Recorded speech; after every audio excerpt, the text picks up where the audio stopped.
Ya, sini.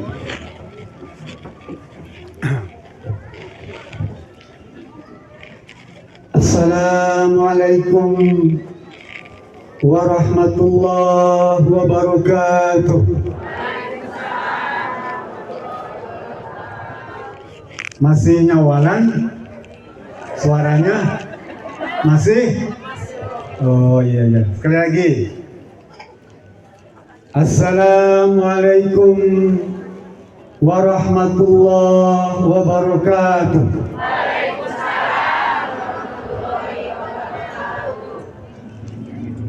Hamdan katsiran thayyiban mubarakan fi kama yuhibbu rabbuna wa yarda.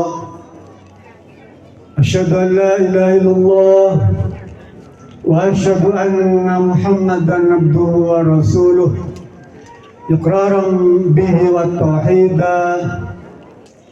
Allahumma salli salatan kamilatan wa sallim salamatan taman wa ala sayyidina Muhammad alladhi tanhalu bil qad wa tanfariju bil qurab wa tuqda bil hawaij wa tunalu bil raghaib. Yang kami hormati pimpinan wilayah Syarikat Islam Indonesia Provinsi Jawa Barat beserta jajaran pengurus, yang terhormat pimpinan cabang Syarikat Islam Indonesia Kabupaten Garut beserta jajarannya, yang terhormat para pimpinan anak cabang Syarikat Islam Indonesia se-Kabupaten Garut, para tokoh, para ustaz, para ajengan, para sepuh, para kiai, kemudian para undangan dari pemerintahan Kabupaten Garut, dari Polres, dari Kodim Kabupaten Garut atau mewakilinya, serta tidak lupa juga mobil khusus pada bapak-bapak, ibu-ibu, kaum Syarikat Islam Indonesia yang hadir pada acara silaturahim halal bihalal Syarikat Islam Indonesia se-Kabupaten Garut. Tentu saja masih dalam suasana Syawal. Rasanya secara pribadi saya ingin mengucapkan taqabbalallahu minna wa minkum minal aizin wal faizin wal maqbulin.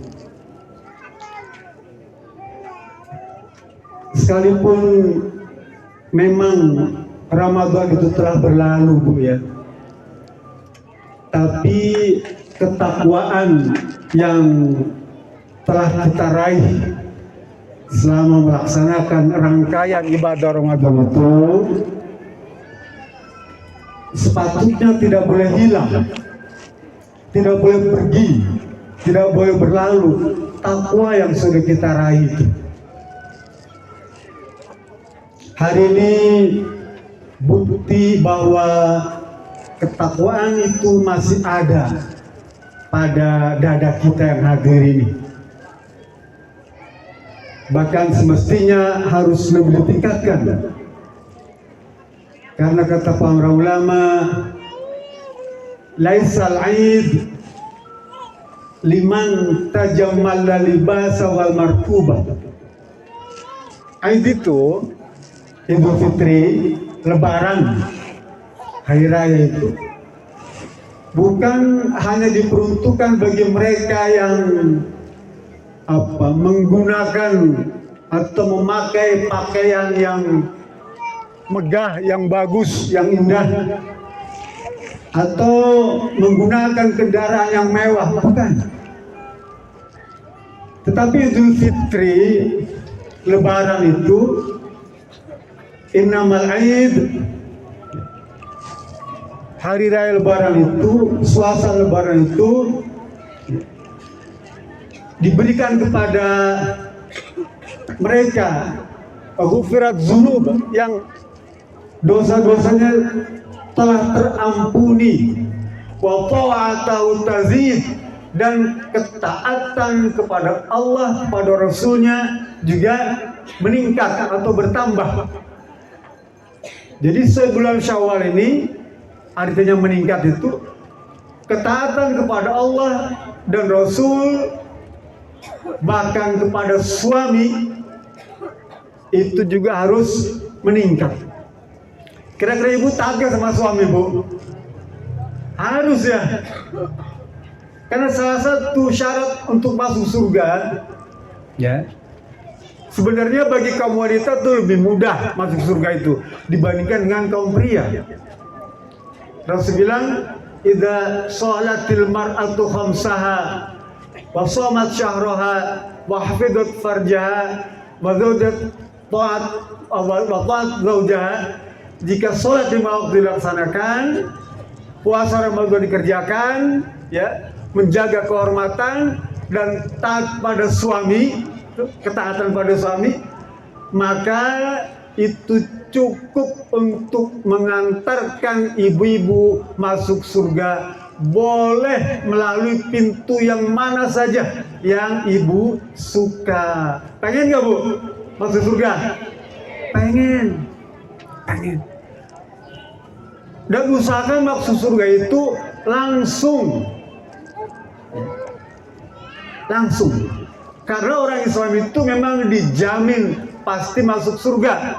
Rasul bilang, kullu ummati dakhalal jannah, ya, illa man aba. Setiap atau seluruh umat Islam pasti masuk surga kecuali yang menolak. Harus ada keinginan masuk surga tuh, langsung. Karena jaminan Rasulullah SAW. Hanya persoalannya, kita berdoa pada Allah setiap waktu itu, Rabbana atina fid dunya hasanah wa fil akhirati hasanah wa qina azabannar.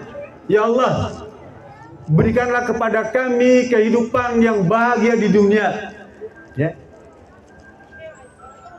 dan masuk surga, dan dijauhkan dari neraka, Bu. Itu yang kita pengen. Jangan cuma bilang begini bahagia di dunia dan masuk surga. Jangan.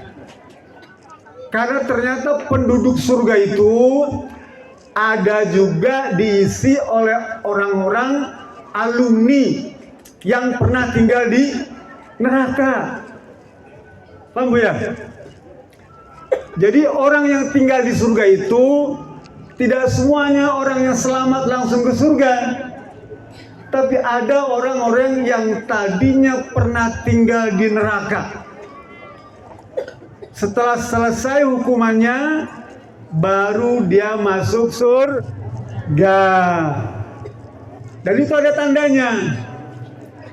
Kata Syekh As-Samarkandi, orang-orang yang di surga itu, kalau mereka pernah tinggal di neraka, ada tandanya. Ini orang alumni Jahanamiyun, ya.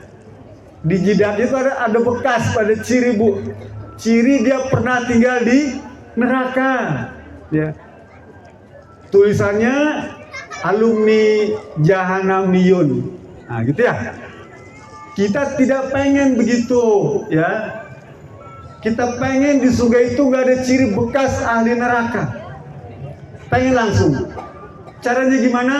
Tadi, ketaatan pada Allah, pada Rasul, dan pada suami. Jangan sampai kemudian diabaikan, ya. Kemudian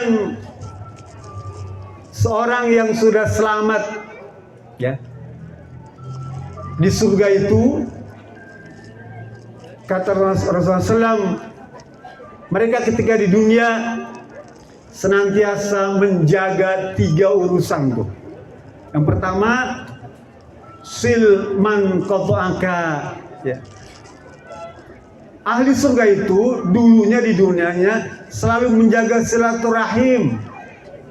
Nih Bu, hari ini nih, ya, acara kita halal bihalal ini pada dasarnya adalah silaturahim, ya, di antara kaum syarikat Islam. Dan itu kita harus syukuri, karena kita bisa bersilaturahim, berkumpul sesama kaum Indonesia di tempat yang penuh barokah ini. Ini semua adalah hasil usaha, upaya, ikhtiar, dan perjuangan para ulama terdahulu, para kiai, para ustadz terdahulu tuh. Sehingga hari ini kita bisa menikmati nih Bu, menikmati kemerdekaan, ya. Dalam hadis lain Rasul bilang, al-hurriyatu tamamul ubudiyah.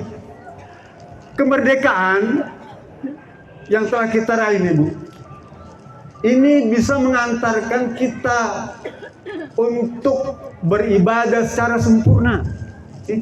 Kemerdekaan ini. Apa Ibu kira kemerdekaan ini diberikan cuma-cuma oleh penjajah? Tidak. Tidak Bu. Ini hasil usaha para ulama. Kalau memang Indonesia itu mau merdeka, mungkin sejak zaman dahulu kala tuh, sejak zaman Ken Arok, ya, dengan Kris Empu Gandrija tuh, mungkin zaman itu kan orang menganggap apa mereka itu punya ilmu kedigdayaan, ya, ilmu hebat, bisa terbang dan sebagainya itu. Mungkin pada waktu itu, ya, di zaman apa tuh Brahma Kumbara, ya, dengan ajian lampah lumpuhnya, mungkin zaman itu merdeka tuh, ya. Di zaman Arya Kamandanu, ingat Arya Kamandanu tuh kan, ajian pedang naga pustanya tuh, mestinya juga pada waktu itu merdeka tuh, ketika negeri ini dikuasai oleh orang-orang dengan ilmu digdaya tuh. Tapi ternyata enggak. Baru setelah para ulama, para ustadz, para kiai, para ajingan, termasuk Kiai Haji Omar Said Cokro Aminat Allahumayarham, ya, turun tangan tuh, ya, merumuskan bagaimana menegakkan Islam ini. Barulah kemudian Allah berikan tuh kemerdekaan tuh. Kapan itu Bu? Tanggal 17 Agustus tahun 1945 dengan Piagam Jakarta dan Pancasila. Itu siapa yang merumuskan itu semua? Itu adalah para ulama syarikat Islam Indonesia. Siapa dia? Haji Agus Salim, Abi Kusro Cokrosuyoso, Kahar Muzakir, satu lagi Wahid Hashim. 3 dari syarikat Islam yang membuat konsep kemerdekaan itu. Sehingga pada waktu itu hari diproklamasikannya negara Indonesia itu Bu, ya, itu resmi NKRI itu berdasarkan syariat Islam.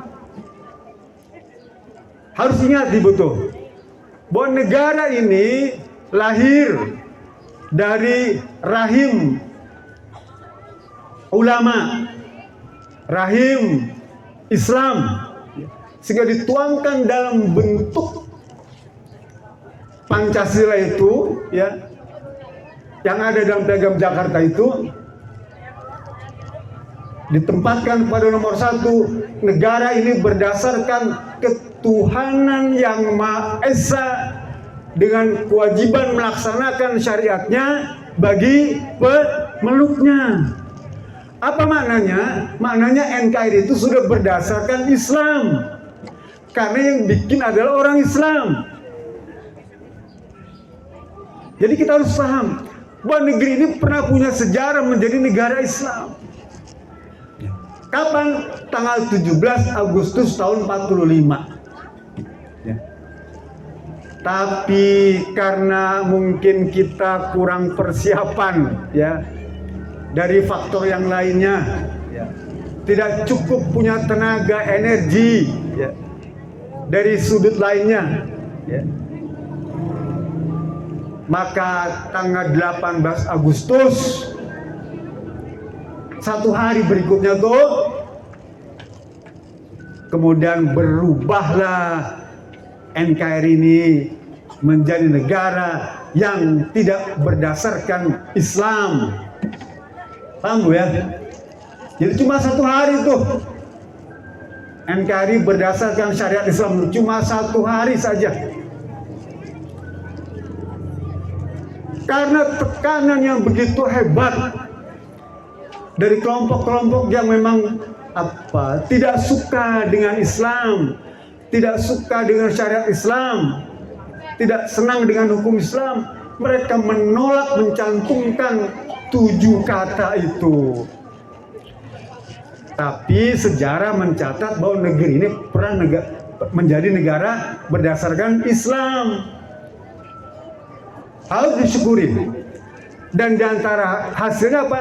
Sekarang nih, sekalipun dasarnya tahun 17 Agustus 45, hasilnya hari ini kita bisa saksikan semua, ya, kaum muslimah hampir menggunakan kerudung, jilbab. Dulu nggak ada, Bu. Ya. Nggak ada yang boleh pakai jilbab. Bahkan tahun 82 tuh, Bu. 82 ada air nggak, Dek? Ada keputusan Menteri PDK, Menteri Pendidikan. Siapa? Daud Yusuf. Ingat Bu ya? Dia bikin surat keputusan bahwa semua sekolah-sekolah negeri dari mulai TK, PAUD, SD, SMP, SMA, perguruan tinggi tidak boleh menerima atau memasukkan pelajar muslimah menggunakan kerudung. Yang datang diusir, dikeluarkan. Gak boleh. Sampai nongkrong di depan sekolah tuh gak boleh masuk. Yang sudah dikasih pulangkan. Persis seperti India hari ini. Di India sekarang pun begitu. Semua mahasiswi yang berjilbab, pelajar yang berjilbab, gak boleh sekolah, keluar semua. Keputusan Menteri PDK itu tahun 82, Pak. Seingat tuh ya.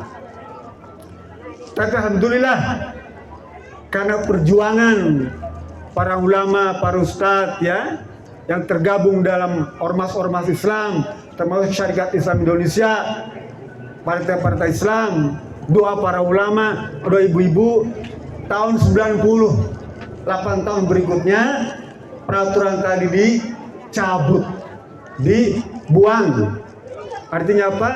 Dibolehkan pelajar muslimah, mahasiswi boleh menggunakan jilbab, boleh menggunakan kerudung. Bahkan sekarang, ya, bukan hanya di sekolah, hampir semua PNS, ya, pegawai negeri sipil itu menggunakan kerudung. Para kuat tentara TNI itu ya, ibu-ibu, Korps Wanita Angkatan Darat juga menggunakan kerudung sekarang. Polwan, ibu lihat, ya, itu juga banyak menggunakan kerudung. Pegawai-pegawai pabrik, perusahaan-perusahaan swasta itu semua, sekarang kerudung ini menjadi tren, ya, menjadi sesuatu yang punya nilai, dan itu semua adalah hasil perjuangan tuh para ulama. sekalipun memang ada beberapa orang yang masih tidak suka a priori.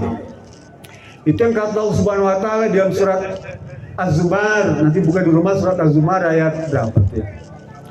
Wa iza dzukirallahu wahdahu shma'azzat fi qulubil ladzina la yu'minuna bil akhirah. Ada orang-orang yang memang tidak senang kalau diingatkan tentang Islam, kalau diserukan tentang syariat Islam, kalau diajak untuk gunakan jilbab, ya, beribadah, mereka hatinya kecut, kesel, a priori, gak suka, benci. Itu masih ada. Kemarin saja bagaimana Ustadz Kondang itu diusir dari Singapura itu, dideportasi itu, ya, itu bukti masih ada orang-orang yang bahasa sekarang mah Islamfobia, orang yang benci sama Islam, Islamfobia. Padahal kita tahu undang-undang Islamfobia yang ada di Amerika itu udah dicabut, tapi ini masih ada. Sampai kemudian Ustadz itu dideportasi dari Singapura tuh, ya, diusir dari sana, harus keluar. Lah, peristiwa semacam ini bukan baru terjadi hari ini. Di zaman Nabi Muhammad SAW dulu, ya, pada tahun 8 Hijriah, Rasulullah beserta 1.500 sahabat datang ke Mekah ingin melaksanakan umroh. Tuh, niat untuk umroh, bukan untuk perang. Ingin melaksanakan ibadah, pergi ke Mekah. Sudah miqat di Zulhulaifah, tuh selesai miqat, ya.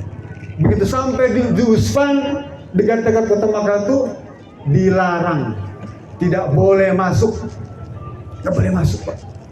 Padahal sudah di kota Mekah. Akhirnya apa, Bu? Bikin perjanjian tuh. Perjanjian Nabi Muhammad harus dideportasi dari Mekah, sama seperti Ustadz tadi deportasi dari Singapura.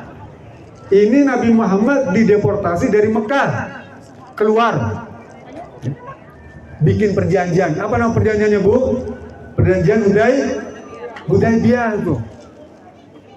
Lah, karena bencinya orang-orang jahiliyah nih, Bu, pada Rasulullah SAW, draft perjanjian itu, Bu, dibuat.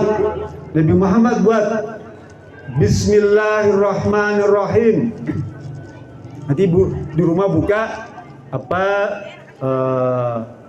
sejarah perjanjian Hudaybiyah, akan Ibu jumpai draftnya tuh, ya, bentuk perjanjian ada 4 poin itu. Rasul membuat Bismillahirrahmanirrahim, ditawarkan ke orang jahiliyah, ditolak, gak mau. Orang jahiliyah gak mau menggunakan kata Bismillahirrahmanirrahim, Bismillah dengan nama Allah yang Maha Pengasih, Maha Penyayang. Mereka tidak mau. Mereka cuma mau nama Allah, karena Allah mereka sudah kenal. Orang jahiliyah itu sudah kenal nama Allah itu. Bahkan kalau ditanya siapa yang menciptakan langit bumi ini, mesti mereka jawab Allah. Tapi tentang Rahman Rahim mereka tidak mau. Akhirnya apa? Oke, kalau gitu Nabi Muhammad nurut, diganti, bukan Bismillahirrahmanirrahim, tapi Bismikallahumma, dengan nama Allah saja. Pasal yang kedua, Rasul ajukan yang bertanda tangan di bawah ini adalah Muhammad Rasulullah Sallallahu Alaihi Wasallam. Disodorkan itu, mereka juga nggak mau. Mereka tidak mengakui kerasulan Nabi Muhammad SAW. Mereka cuma mau mengakui Muhammad sebagai pribadi. Akhirnya apa? Dirubah lagi perjanjian itu, Bu. Jadi yang bertanda tangan di bawah ini adalah Muhammad bin Abdillah. Ya, itu sombongnya mereka, Bu. Nanti ibu baca dalam surat Al-Fat, ya, ayat 26 tentang kisah ini, Bu. Tentang apa? Izja'alal ladzina kafaru fi qulubihimul hamiyatal jahiliyah. Ya. Orang kesombongan jahiliyah itu sampai begitu. Kemudian yang pasal ketiga,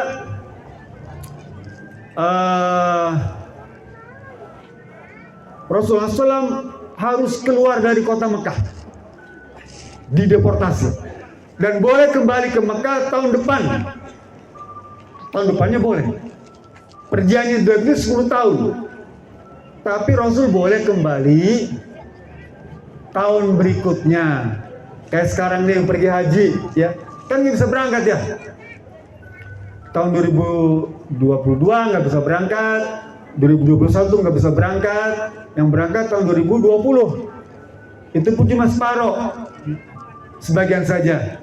Jadi nunggu beberapa tahun lagi. Rasul juga begitu, umrohnya baru tahun depan boleh. Setuju Rasul, tahun depan kita berangkat umroh. Artinya apa? Untuk ibadah itu memang berat, ya, susah. Yang pasal keempat adalah setiap orang yang pergi ke Madinah, orang Mekah pergi ke Madinah nih, harus dikembalikan ke Mekah. Dan setiap orang Madinah pergi ke Mekah tidak boleh dikembalikan ke Madinah. Jadi memang beratnya ibadah tuh, Bu, ya. Kalau hari ini misalnya kita menyaksikan betapa sulitnya orang melaksanakan ibadah. Saya kemarin malam dikirimin sebuah postingan Masjidil Aqsa dibakar. Masjidil Aqsa itu dulu pernah jadi kiblat umat Islam. Dulu kita sholat menghadap kemana, Bu? Masjidil Aqsa. Ya. Bahkan Rasulullah SAW ketika Isra Mi'raj juga lewat Masjidil Aqsa ketika Mi'raj itu, mau ke langit itu. Dari Masjidil Aqsa. Kemarin dibakar. Bukan main kejinya mereka itu, Bu. Yahudi, ya, luar biasa, Bu. Sampai perempuan, anak-anak, orang tua itu dibantai, Bu, dibunuh. Dulu Fir'aun, ya, orang yang paling kejam, dia hanya membunuh memilih, Bu. Hanya bayi laki-laki saja, yang lain tidak. Tapi Yahudi sekarang, Zionis ini nggak peduli, laki, perempuan, tua, muda, habis. Dan itu bertahun-tahun. Rumah mereka dibakar, mereka harus diusir. Ya. Dan ada yang lebih kejam lagi adalah Ukraina, ya, yang sekarang berperang tuh. Itu juga hebat kekejamannya kepada umat Islam tuh. Penduduk Muslim di Ukraina itu sekarang dibunuh semua, Bu. Ya. Disterilkan, dibuatkan kotak gitu ya, semacam galian yang besar. Setiap orang Islam ditembak, matanya ditutup, lalu disuntungkan ke lubang yang besar. Dan itu jumlahnya ratusan. Ya. Mananya apa? Memang umat Islam ini sekarang ini menjadi bulan-bulanan. Coba perhatikan, sekarang saja kita nih, Bu, ya.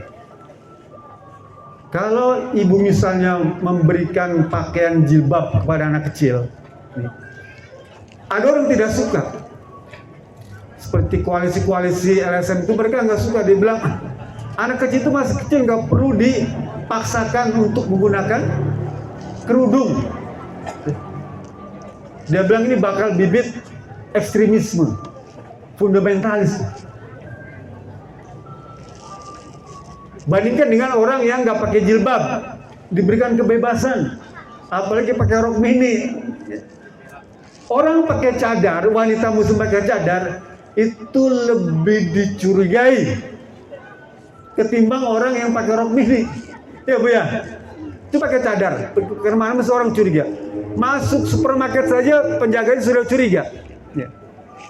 Foto dulu, Pak, Bu, gitu. Pakai CCTV itu. Ya. Yang pakai cadar dicurigain, itu mana-mana semua. Di sekolah juga begitu. Ya. Orang berjenggot, laki-laki berjenggot, ya, Sama tuh. Ya. Sekarang dicurigai. Nanti kalau Bapak pergi ke Singapura, ya, atau pergi ke luar negeri, kan hampir Singapura tuh. Orang yang jagoan mesti di screening dulu. Screening lama, interogasinya lama. Tapi orang yang bertato, ya banyak itu dibebaskan, nggak pernah ditanya. Jadi orang yang berjenggot itu lebih ketat, lebih berbahaya dibandingkan orang yang bertato. Padahal orang bertato itu kan kalau zaman dulu mereka alumni penjara ya. Ya sekarang justru mereka lebih leluasa.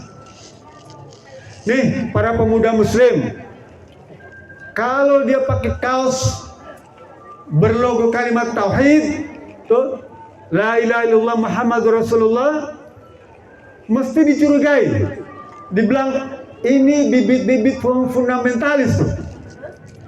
Apalagi pakai bendera tauhid, itu mesti dipanggil. Ya Bu ya, kalau Ibu tinggal di pedesaan, di kecamatan, ya, mesti dipanggil tuh, pasang bendera tauhid, kalimat tauhid gitu. Ya, mesti dipanggil. Wong pakai kaosnya aja orang dipanggil, dicurigai. Tapi pemuda yang pakai kaos berlogo bintang Palu Arit bebas. Ya. Pakai kaos kalimat tauhid dicurigain. Tapi pakai kaos bintang Palu Arit dibebaskan. Ini zaman-zaman fitnah. Oleh karena itu, melihat situasi seperti ini, tidak ada lain kalau kita kembali kepada Islam, ya. Karena sungguhnya kejayaan itu milik Allah Subhanahu wa Ta'ala. Nanti Ibu buka di rumah surat Ali Imran ayat 126, ya. Wa ma nasrun illa min indillahil azizil hakim. Ya. Kemenangan itu, keberhasilan itu, kesuksesan itu milik Allah Subhanahu wa Ta'ala dan akan Allah berikan, ya, kepada siapa yang Allah kehendaki. Milik Allah. Apakah dulu Rasul itu berpikir akan menang ketika perang Badar? Enggak. Jadi yang perlu direnungkan oleh kita, bahwa Allah akan memberikan kemenangan itu kepada yang dikehendakinya. Dalam surat Ar-Rum ayat 27 Allah tegaskan lagi, kana haqqun alaina nasrul mu'minin. Ya. Hak saya, kata Allah. Ya. Hak Allah Subhanahu wa Ta'ala pribadi untuk memenangkan umat Islam itu. Oleh karena itu, kita jangan berpikir tentang kemenangan, karena Allah akan berikan itu pada waktunya. Tapi yang kita pikirkan adalah ada usaha perjuangan, ada keberpihakan pada yang benar. Ya. Para ulama menyebutkan, jangan pikirkan bagaimana Allah meruntuhkan kezaliman itu. Kita nggak perlu berpikir bagaimana Allah meruntuhkan kezaliman. Nggak perlu pusing-pusing mencari cara bagaimana menjatuhkan keangkuhan, kesombongan, kekuasaan, kezaliman itu. Nggak perlu. Dulu Fir'aun itu pribadinya meninggal, kerajaannya hancur cuma karena keselak air. Paham ya? Waktu dia menyeberangi Laut Merah itu, hidungnya kemasukan air. Karena itu saja dia meninggal. Bukan karena dibunuh oleh umat Islam, tidak. Tapi dia cuma karena keselak air. Nah. Namrud dengan kerajaan yang besar, ya. Namrud, dia tidak mati karena diperangi, tidak. Tapi dia mati cuma karena digigit nyamuk. Coba, Namrud Jadi Allah punya cara bagaimana meruntuhkan kekuasaan itu dengan cara yang sederhana. Namrud hanya dengan nyamuk saja hancur, pribadinya, kerajaannya runtuh semuanya. Ini belum ya. Jadi tidak perlu repot-repot. Hitler, ya, yang begitu besar kekuasaannya, juga jatuh cuma karena dia sedikit stres, ya, gangguan jiwa, bukan karena dibunuh. Dianya tewas, kerajaan hancur, luar biasa, Pak. Jadi kita jangan terlalu memikirkan bagaimana cara menjatuhkan, tidak. Tapi harus kita siapkan, ya, diri kita apa? Pertama, harus kita rawat ketakwaan tuh. Siap merawat ketakwaan, Bu? Siap. Siap menjaga persatuan? Siap. Siap mencapai kesuksesan? Siap meraih kemenangan? Siap merebut kepemimpinan? Siap merebut kekuasaan? Siap meruntuhkan kezaliman? Siap menghancurkan kebatilan? Allahu Akbar. Itu siapkan itu, Bu. Pertolongan akan datang begitu, ya. Nanti buka lagi dalam surat Al-Qasas ayat 5 atau 85 tuh. Allah berfirman, "Wa nuridu an namunna 'alal ladzina stud'ifu fil ardi wa naj'alahum a'immatan wa naj'alahumul warisin." Allah udah cerita seperti itu. Kata Allah Subhanahu wa taala, saya bermaksud, Allah bermaksud untuk mengangkat orang-orang yang selama ini selalu dizalimi. Kira-kira dizalimi itu kayak apa, Bu? Apa cuma orang dipukulin? Ya, itu juga. Tapi orang yang dipersulit untuk cari minyak goreng aja kita susah dengan harga standar. Nyari pupuk saja kita repot. Itu tandanya sebetulnya kita dizalimi. Padahal negeri-negeri yang kaya raya apa aja ada.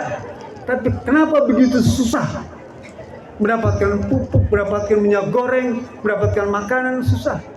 Memang ada tapi tidak terjangkau. Berat. Nah, Allah berkehendak ingin mengangkat orang-orang yang zalim itu dengan apa? Wa naj'alahum a'immatan. Allah akan berikan kepada mereka itu pemimpin. Ya. Dan mereka akan mewarisi. Allah akan berikan pewaris. Pewaris apa? Pewaris negeri, pewaris wilayah, pewaris bumi. Akan diwariskan kepada orang-orang yang baik. Itu janji Allah Subhanahu wa taala. Oleh karena itu, tugas kita, Pak, berusaha untuk meraihnya tuh. Dengan apa? Dengan sering bersilaturahmi seperti ini. Kata Rasulullah SAW dalam hadis yang diriwayatkan oleh Huzaifah bin Yaman, yakunu du'atun ila abwabi jahannam faman ajabahum qazafu fiha qalu ya Rasulullah sifum lana. Jadi nanti Rasulullah SAW bilang pada suatu waktu akan banyak orang yang menyeru, mengajak pada neraka. Maknanya maklar neraka. Banyak orang mengajak itu, Bu. Sekarang ini udah musim, ya, mengajak ke neraka. Kadang-kadang kita bingung. Para sahabat tanya, ya Rasulullah sifum lana. Ya. Coba ceritakan ciri-cirinya yang maklar neraka tuh. Rasul jawab, hum qaumun min jildatina yatakallamuna bi alsinatina. Mereka itu yang maklar neraka ini sama seperti kalian, ya. Pakai peci, pakai gamis, ya. Pakai kerudung, pakai selayar, padahal nggak pernah tuh dulunya, ya. nggak pernah pakai sorban, nggak pernah pakai peci, nggak pernah pakai gamis, nggak pernah pakai kerudung. Tiba-tiba sekarang berubah apa? Menjadi kadron gitu. Ya, menjadi kadron. Saya berpikir secara logika, alhamdulillah mereka sudah mulai sadar pakai peci, pakai sarung, ya, pakai gamis. Sekalipun dia itu mungkin orang kafir, ya, orang kafir. Tapi dia menggunakan itu, pakai kerudung. Oh, ternyata mereka ini adalah penyeru yang mengajak kita agar memilih, ya, kepemimpinan mereka. Karena menjelang tahun 2024, tentu orang berbondong-bondong semua cari pengikut. Ya Bu ya, kan sebentar lagi nih pemilu nih ya. Kamu masyarakat harus siap tuh. Ya. Jangan salah memilih. Ya. Sekalipun mereka sudah mulai mengajak. Ya. Ini yang dimaksudkan apa? Du'atun ila abwabi jahannam, para maklar neraka jahanam. Para sahabat tanya, ya Rasulullah, fama adrokani, ya, apa yang kau suruh kepadaku? In adrokani zalik, jika masa itu sampai, kalau zaman itu sampai, apa yang kau suruh kepada kami? Rasul nyuruh apa kita, kalau sampai zaman itu dia bilang apa? Falzam jamatal muslimina wa imamahum, cari, pegang tuh jamaah Islam, organisasi Islam, partai Islam, pegang itu, ya. Jamaah Islam yang kita kenal pemimpinnya, kita tahu imamnya, ya. Wa imamahum tuh, berkumpul dengan dia, bergabung dengan dia. Rasul ajarkan dia. Kita alhamdulillah, ya, kita sudah berhimpun di Syarikat Islam Indonesia sebagai sebuah jamaah yang memang secara yuridis sejak didirikannya tidak ada perubahan. Ya. Sekalipun mungkin hujan, panas, ya, terus berganti. Syarikat Islam Indonesia tidak lapuk karena hujan, tidak lekang karena panas. Terus, ya, pegang ini Bu. Insya Allah kita akan selamat. Kata Rasulullah, fa'ilam takun jama'atun wala imamun fa'tazil tilkal firaqah kulliha. Jika kamu tidak mendapatkan jamaah Islam beserta imamnya yang baik tuh, kalau kita nggak dapatkan itu Bu, Rasul bilang tinggalkan itu semua, tinggalkan. Kalau kita tidak menemukan jamaah Islam yang cocok, ya, yang memperjuangkan Islam tuh, kalau nggak ketemu, tinggalkan. Walau ayagudu bi asli syajaratin, sekalipun kita harus menggigit akar pohon, ya, hatta yudrikat kalmaut wa anta kadzalik, sampai kita meninggal dunia tuh Bu, ya. Sampai kita meninggal dunia nggak menemukan jamaah yang cocok itu, tinggalkan semua. Lebih pulang kampung dah, ya. Udah diem aja di rumah. Itu anjuran Rasulullah SAW kalau kita nanti diajak atau ketemu dengan para pendakwah atau maklar-maklar neraka jahanam itu.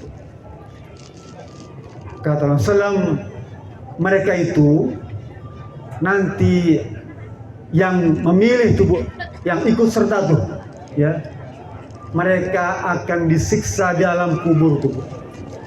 Di dalam surat Al-Ahzab, ya, ayat 85 tuh, Allah berfirman, yauma taqalluba wujuhum finnar, ya, yaquluna ya laitana ata'na Allah wa ata'na Rasul, ya. Jadi kata Subhanahu wa taala, nanti nih Bu, orang-orang yang dulu ikut serta tuh, nanti di neraka digoreng tuh, wajahnya dibulak-balik. Yauma taqalluba wujuhum finnar, dibolak-balikan tuh, bolak-balik. Lalu dia berkata, ya Rabb, seandainya dulu saya taat pada Allah dan Rasul, ya, dulu. Kalau sekarang saya dulu nggak ikut dia, ya. Nggak ikut para pimpinan-pimpinan partai, ya, pimpinan ormas yang nggak keruan itu. Kalau dulu saya pilih engkau ya Allah dan Rasulnya, mungkin saya selamat. Tapi karena saya pada waktu itu Rabbana inna ata'na sadatana wa kaburo'ana fadalluna sabila. Tapi karena saya memilih pemimpin yang terkenal, pemimpin yang kaya raya, pemimpin yang sukses itu, ternyata mereka telah menyesatkan saya ya Rob.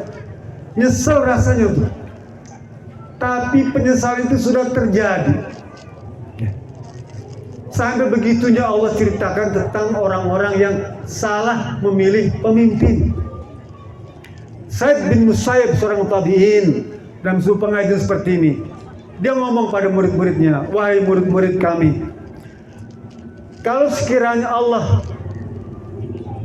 memberikan kesempatan kepada saya untuk berdoa, dan doa itu pasti dikabulkan, ya, doa pasti Allah kabulkan, tuh kira-kira saya akan berdoa tentang apa ya? Lalu kata para sahabat, ya sudah, minta harta yang banyak, macam-macam Bu, minta jabatan yang tinggi, minta jadi menteri, minta jadi presiden, minta jadi bupati, macam-macam, minta punya istri 4, banyak macam-macam tuh, ya permintaan itu. Kata saya, bukan itu, saya nggak mau itu semua. Yang saya inginkan adalah kalau saya dikasih kesempatan berdoa sekali saja seumur hidup, dan doa tadi pasti dikabulkan, saya akan minta Allah kirim seorang pemimpin. Pemimpin yang bisa memberikan kesempatan kepada kita semua untuk bisa melaksanakan seluruh perintah Allah, dan pemimpin yang melarang yang dilarang oleh Allah Subhanahu wa Ta'ala. Itu lah, kita pengen pemimpin semacam itu juga Allah berikan kepada kita. Karena dengan begitu kita bisa rasakan Allah berikan keberkahan kepada kita semua. Pemimpin ini memegang peranan penting dalam menentukan perjalanan hidup. Apalagi Islam, kita diperintahkan untuk menegakkan Islam, aqimuddin, ya, menegakkan Islam, mendirikan Islam. Bukan hanya sekedar menegakkan sholat, tapi kita disuruh menegakkan Islam, aqimuddin. Nanti baca surat Asyura, ya, surat Asyura ayat 13, ya, surat 13. Allah berfirman, syara'a lakum minad dini ma wassa bihi Nuhan walladzi auhayna ilaika wa ma wassayna bihi Ibrahima wa Musa wa Isa an aqimuddin wa la tatafarraqu. Surat Asy-Syura ayat 13. Kata Allah Subhanahu wa Ta'ala,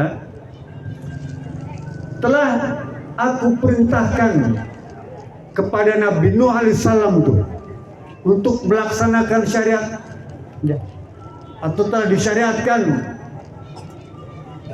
kepada Nabi Nuh alaihissalam, juga telah diwahyukan kepada Nabi Ibrahim, kepada Nabi Musa, kepada Nabi Isa, seperti aku wahyukan kepadamu ya Muhammad. Artinya apa? Ajaran Islam ini bukan hanya kepada Nabi Muhammad, tapi juga sejak dulu Nabi Nuh, Nabi Ibrahim, Nabi Musa, Nabi Isa, sama. Perintahnya sama, ajarannya sama, bentuknya sama, dan tantangannya sama, cuma beda pelaku dan tempat serta masa saja. Sama semua. Untuk apa? An aqimuddin, untuk menegakkan agama. menegakkan agama. Memang perlu kajian panjang bagaimana cara menegakkan agama itu. Kalau kita baca Syekh Dr. Burhan itu, dia membagi 4 itu, Bu ya. Pertama, cara menegakkan agama nih, Bu. Yang pertama, tanfizuddin, mengimplementasikan agama. Tanfizuddin, mengimplementasikan agama. Apa implementasi agama itu? Melaksanakan syariat. Ya. Syariat Islam ini harus dilaksanakan. Ibadah itu, yang wajib, yang sunnah itu semua praktikkan. Tanfizuddin, laksanakan. Yang kedua, hifdzuddin, memagari agama nih. Itu juga termasuk salah satu maqasidus syariah. Hifdzuddin ya, dijaga. Dari apa? Dari orang-orang kafir yang membenci Islam itu. Kita harus bela Islam. Memang agamanya Islam itu sama seperti Quran dan hadis, dia tidak mungkin dirusak. Sudah ada yang menjaga, bertanggung jawab Allah Subhanahu wa taala. Islam ini kita tidak perlu repot-repot menjaga keaslian dia akan abadi. Tapi umatnya itu harus dibela. Harus dibela. Hifdzuddin, dijaga tuh. Coba sekarang, kadang-kadang sedih. Saudara-saudara kita seagama ada yang ditahan, dipenjara, dibunuh, ditangkap, diintimidasi. Kita nggak ada rasa empati tuh, Bu. Pada saudara-saudara kita di penjara tuh nggak ada. Sampai ada seorang ulama terkenal di Amerika itu, dia divonis 200 tahun. Vonis pengadilan 200, pada umurnya pun nggak sampai 80 tahun. Tapi saking bencinya pengadilan, ya, saking bencinya pengadilan, itu vonisnya 200 tahun. Ya, jarang umur manusia sekali sampai begitu. Tapi kenapa pengadilan memutuskan semacam itu? Karena kebencian yang hebat itu. Akhirnya dia meninggal di penjara Guantanamo dalam kesendirian. Kesendirian, sepi di penjara, dia meninggal. Dia tulis sebuah memoirnya tuh, "Fa'ina muslimun." Kemana orang-orang Islam nih? 2 miliar kaum muslimin ini kemana? Yang mati 361 para syuhada Indonesia tuh di kita belakangan ini. Kemana? Fa'ina muslimun. Gak ada satupun yang peduli dengan saudara-saudara kita di Indonesia yang meninggal. Di penjara masih numpuk. Begitulah Islam. Ya. Kita harus jaga. Yang ketiga kata beliau, nanti saya akan kembali ke syariat Islam.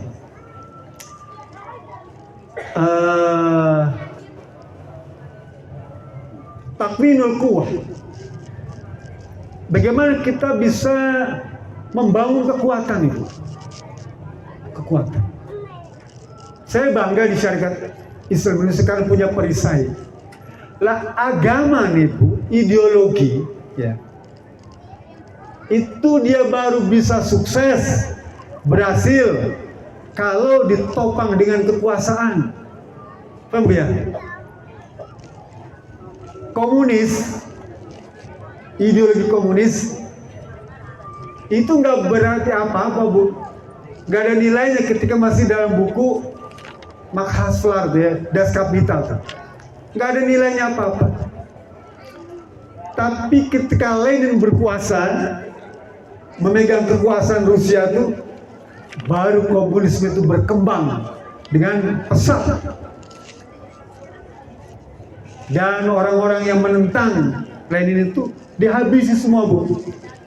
500.000 rakyat sipil dibunuh, 500.000. ketika Stalin berkuasa, pemimpin berikutnya komunis itu menghabisi rakyatnya termasuk orang-orang Islam. 40 juta rakyatnya dihabisi. Betapa kejamnya komunis. Sadis, komunis ini sadis. Cina mau jedong tuh Pak, mau cetung lumayan. Bapak-bapak yang tua kenal, mau cetung, mau jedong. Dia habisi rakyatnya 50 juta, termasuk masyarakat Islam yang di Uighur yang sampai hari ini disiksa oleh mereka. Komunis ini luar biasa Pak, kejam. 50 juta rakyat sipil itu dihabisi. Afghanistan ketika dipimpin oleh Perdana Menterinya Najibullah dari komunis Pak. Afghanistan dulu komunis. Afghanistan 1,5 juta orang Islam yang menentang kekuasaan komunis dihabisi, dibunuh. Betapa kejamnya, luar biasa. Tentu kalau kita refleksi ke belakang ke negeri kita, bagaimana peristiwa Madiun juga ribuan ya, dihabis oleh komunis. Oleh karena itu, kita sebagai syarikat Islam Indonesia ini punya pengalaman sejarah. Kita tidak boleh tutup mata tuh tentang kekejaman komunisme itu. Tidak boleh. Sehingga jangan kemudian ada peluang untuk kembali bangkit secara real. Memang secara ideologi dia tidak bisa dihapuskan, tapi juga tidak bisa berani muncul. Dan yang bisa mendampingi atau menghadapi komunisme itu cuma syarikat Islam Indonesia. Cuma syarikat Islam Indonesia yang bisa melawan. Karena dulu memang punya latar belakang sejarah ya, dari satu guru yang sama tuh, Kiai Haji Marshed Cokroaminoto. Sehingga kita tahu kelemahannya. Mereka takut dengan syarikat Islam Indonesia. Sehingga kita harus bagaimana menghadapi sekarang ini terhadap hadirnya komunisme dan berbagai macam bentuk. Lah kira-kira kalau TKA Cina itu datang, mereka ideologinya apa Bu? Komunis. Tenaga kerja asing yang datang dari Cina itu sekarang banyak kan? Kira-kira ideologinya Islam apa komunis? Komunis. Mereka berbondong-bondong datang ke negeri kita. Hanya tinggal waktu saja. Allah berfirman dalam surat Al-Maidah ayat 82. Allah berfirman, la tajidanna asyaddan nasal adawatal ladzina amanul yahuda wal ladzina asyraku. Ketahuilah, benar-benar Allah terangkan nih ya, dalam tauhid itu bahwa masyarakat orang yang memusuhi orang-orang beriman yang paling keras siapa? Dua, Yahudi dan orang musyrik. Dua itu saja. Dua. Dulu Khabbab bin Arad, sahabat Nabi, datang kepada Rasulullah. Dia sudah tidak tahan tentang penderitaan, ya, siksaan dari orang-orang jahiliyah, orang-orang musyrik. Khabbab bin Arad dalam hadis yang sahih dia bilang begini, syakauna li Rasulillah sallallahu alaihi wasallam wa huwa lau musta'idun burdatullah fi dhil Ka'bah. Khabbab datang mengeluh pada Rasulullah SAW pada waktu Rasul pakai burdah, mutawassidun burdatallahu fi dhil Ka'bah, lagi nyender di dinding Ka'bah Rasulullah SAW. Lalu kata Khabbab, ya Rasulullah, ala tantasiru lana, ala tad'ullah lana. Ya Rasulullah, bilakah datangnya pertolongan kepada kami? Ya Rasulullah, bilakah datangnya bantuan Allah Subhanahu wa taala? Ya Rasulullah, tidakkah engkau meminta pertolongan kepada Allah Subhanahu wa taala berdoa agar kami semua dibebaskan dari siksaan yang pedih. Tidak kuat meneteskan air mata. Tuh, kalau ibu dengar lagu apa? Maher Zain ya. Raqqata aina ya syaiqan walid tayyibata apa? Saya lupa. Fataitu ila habibi fasna ya qalbu wa rifqan. Bagaimana Maher Zain mengeluh tapi meneteskan air mata semacam ingin mengadu kepada Allah Subhanahu wa taala. Kira-kira ibu suka mengadu kepada Allah kan? Minta Bu. Bareng sama suami di tengah malam dia. Jika perlu, kata Rasul bilang ini, rahimallahul mar'as qamat minal lail fasallat ya wa yaqadat zawjaha summa salla fa in abat fadhab ala alwajhi bil ma. Ibu-ibu nih ya boleh pada malam hari kalau ingin dirahmat Allah Subhanahu wa taala bangunkan suami itu. Suami bangunkan, ajak sholat malam bareng-bareng. Kalau nggak mau, boleh ibu kepret pakai air, dipercikan air, ya, ambil di gelas, percikan air. Air itu adalah air rahmat dari Allah Subhanahu Wa Taala. Tapi jangan disiram Bu ya, jangan disiram pakai ember atau pakai satu gelas, tapi kepretkan saja ke wajahnya. Karena itu merupakan air penyejuk hati, rahmat. Pak, sholat malam ya, aja. Selesai munajat kepada Allah Subhanahu Wa Taala. Minta pada Allah Subhanahu Wa Taala agar Allah berikan kita pemimpin yang baik. Tadi saya dikasih tahu sama teman saya, dia bilang di antara doa yang diperlukan hari ini agar seluruh keluarga besar syarikat Islam mau kembali ke syarikat Islam Indonesia. Amin. Minta Bu. Ya. Kan syarikat Islam ini sejak zaman dulu 1905 tuh. Artinya sebetulnya kalau kita kumpulkan banyak, mungkin puluhan juta. Kalau doa ibu dikabulkan, seluruh kader-kader keturunan ya kaum syarikat Islam itu bisa kumpul berhimpun di syarikat Islam Indonesia, seluruh Indonesia itu jadi kekuatan besar. Ya. Tinggal nanti kita nanti Bu ya, kita akan memutar otak, memeras keringat, membanting tulang, mengucurkan dana, mengalirkan dana, mengorbankan nyawa sekalipun, kita rela. Dan itu penting, bagian daripada ikhtiar, minta di tengah malam bersunyi itu pada Allah Subhanahu Wa Taala. Bahkan minta pada Allah agar anak-anak keturunan ibu itu semuanya menjadi orang-orang yang soleh dan solehah. Minta pada Allah. Karena doa orang tua mustajabah. Ya. Di atas dua telapak tangan orang tua itulah doanya makbul. Dia tembus sampai Allah Subhanahu Wa Taala tanpa hijab, langsung. Oleh karena itu para anak-anak nih minta doa kepada orang tua, hormati dia, sanjung dia, junjung orang tua itu, muliakan dia, tempatkan tempat yang terhormat orang tua itu.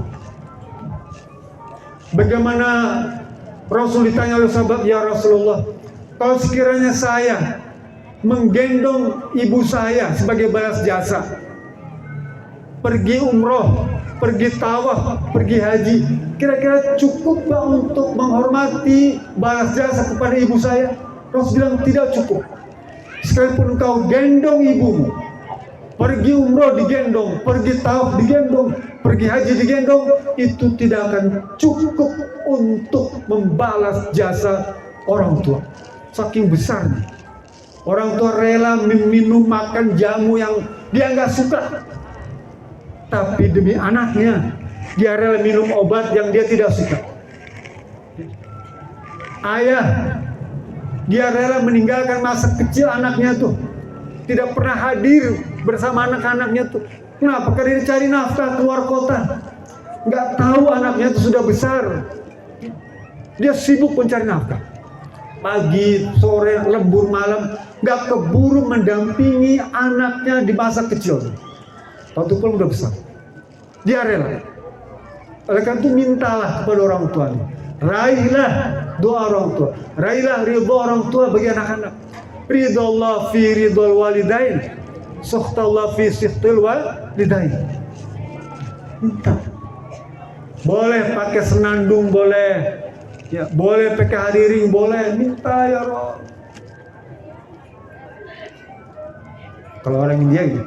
Sawan kamahina pawane karesor.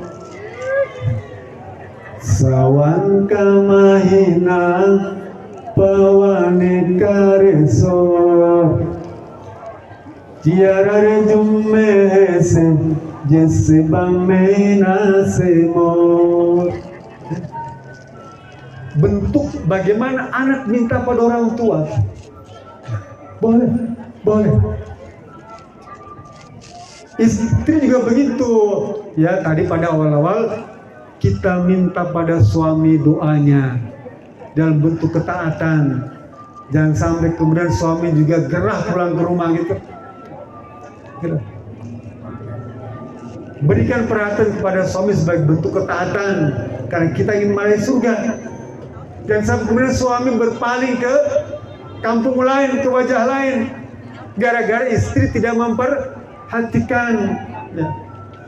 Opak baris salah nyambung, muntukang kakarak nggak bangun. Omak galis ulah pundung, amun akan kapaksa nyandung. Jangan. Kemarin dia bilang ini, obat nyamuk katiup angin, nyangsang dina kadang domba. Kamai abdi nyimpen hoyong kawin kan Nyai Rangda. Jangan sampai begitu, Bu. Oleh karena ibu beri dia perhatian, beri dia penghormatan lah. Saya kalau pulang ke rumah, Bu, ini hari Minggu nih, malam Senin. Biasa saya kalau malam tuh habis ngajar atau malam Jumat, saya suka batuk, Bu. Kalau batuk sekali, istri saya ngasih teh, ya, teh manis tuh, mau minum.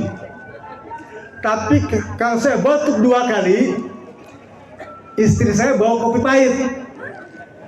Kopi pahit,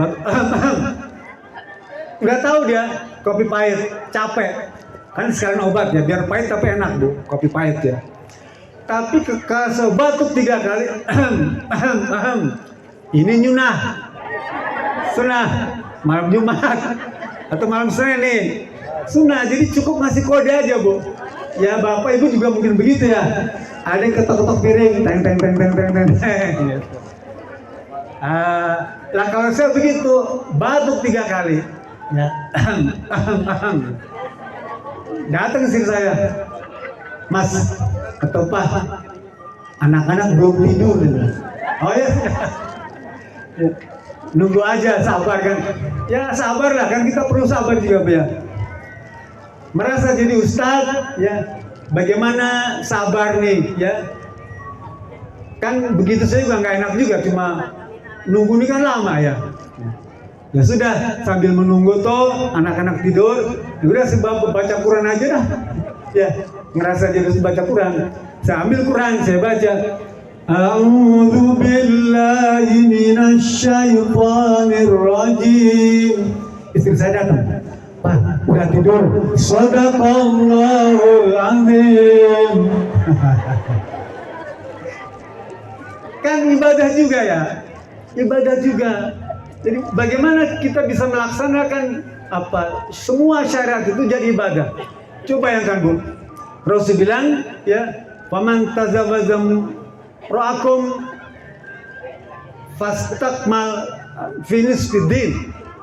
Orang yang telah berumah tangga Kalau dia laksanakan hak-hak dan kewajibannya, maka separuh urusan agama itu telah selesai, Pak.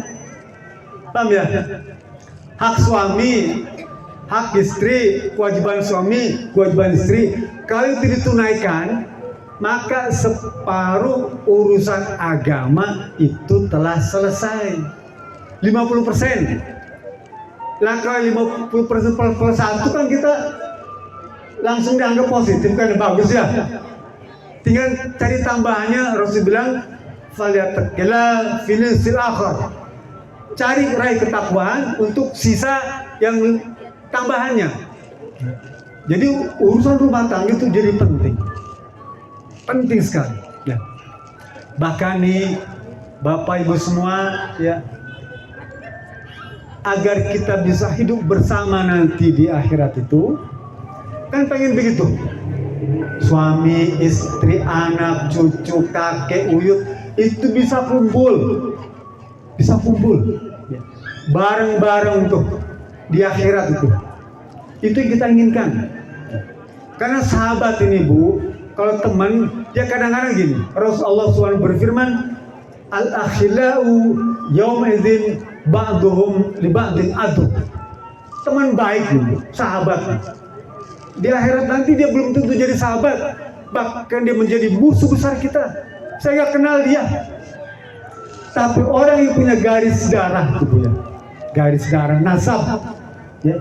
Dalam kasus saya kita diperintahkan untuk menjaga nasab, hifdzun nasal tuh harus dijaga lah. Agar nanti kita semua selamat, maka yang muda harus mendoakan yang tua, istri mendoakan orang tua, istri mendoakan suami, anak mendoakan ayah, mendoakan ibu tuh.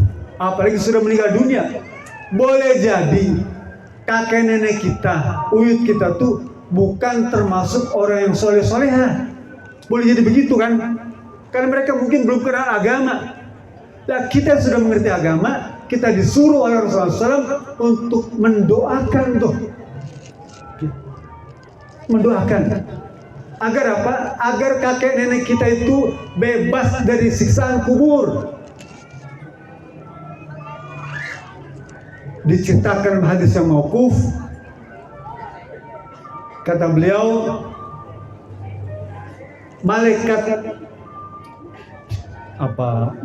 Zabaniyah ya, itu selalu mencambuk, memukuli orang yang salah dalam kubur, dipukul oleh malaikat itu, dipukul terus sampai suatu ketika malaikat itu berhenti memukul itu, berhenti. Lalu si mayat ini berkata, wahai malaikat, limaza taquf min darbi.